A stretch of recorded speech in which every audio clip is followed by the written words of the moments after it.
दोस्तों जैसा कि हमें पता है union bank local bank officer का जो एडमिट कार्ड है एलपीटी का और डीवी का वो आउट हो चुके हैं। ऐसे में बहुत सारे बच्चों को ये डाउट था कि वो एलपीटी में पूछने क्या वाले हैं और एलपीटी का लेवल है वो क्या होने वाला है। तो आज की वीडियो में आपके सारे डाउट क्लियर होंगे। मैं आपको बताऊंगा कैसे एलपीटी कंडक्ट होता है, उसमें क्या क्या क्वेश्चन पूछे जाते हैं। ठीक है, इस वीडियो को पूरा एंड तक देखिएगा। ठीक है, आपसे एलपीटी में पूरा बेसिक चीज़ें पूछने वाले हैं। आपने जिस भी स्टेट से अप्लाई किया, फॉर एग्जाम्पल आपने गुजरात से अप्लाई किया तो वहाँ की जो लोकल लैंग्वेज है गुजराती है। ठीक है, तो आपको वहाँ पर गुजराती भाषा का एक पैराग्राफ दे देंगे, आपको वो पैराग्राफ को रीड करके दिखाना है। ठीक है, और हो सकता है आपसे बोले कि इसको राइट करके भी दिखाओ। जैसे मान लो आपने कोई पैराग्राफ पढ़ लिया, आपके सामने वो पैराग्राफ रखा रहेगा। ऐसा नहीं कि आपको याद करके फिर लिखना है, आपके सामने वो पैराग्राफ रखा रहेगा, उसको आपको देख के लिखना है। आपको उन लोग ये चेक करेंगे कि आपसे राइटिंग में वो लिखते बन रहा है कि नहीं बन रहा है। ठीक है, उसके बाद ऐसा फॉर्मेट भी आ सकता है, जैसे मान लो आपको कुछ रीड करने के लिए देंगे, वो रीड करने का जो फॉर्मेट होगा वो क्वेश्चन के फॉर्मेट में होगा। ठीक है, वो क्वेश्चन को आपको रीड करना है और उसके आंसर लिखने, उसको आंसर आपको लिखने उसी भाषा में। तो इससे आपकी दोनों चीज़ें चेक हो जाएगी, रीडिंग भी चेक हो जाएगी और राइटिंग भी चेक हो जाएगी। तो इस फॉर्मेट में भी पूछ सकते हैं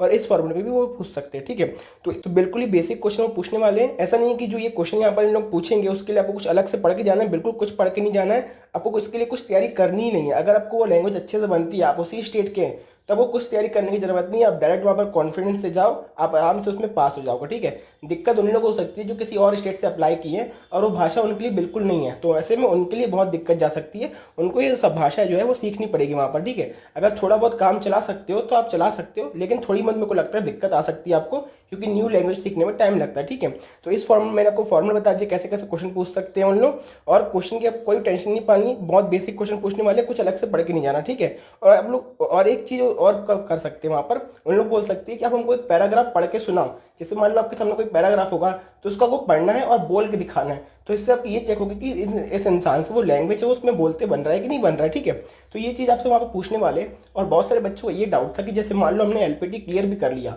तो अब जब बैंक में पोस्ट होंगे तो वहाँ पर जो कस्टमर से हम डील करेंगे उस समय दिक्कत नहीं आएगी अगर हमारी लैंग्वेज दूसरी है। तो मैंने इसके बारे में बहुत सारी रिसर्च की और मुझे पता चला कि जिन लोगों ने एलपीटी दिया और जो बैंक में पोस्टेड है उन्होंने बताया कि ऐसी कोई दिक्कत नहीं जाती है।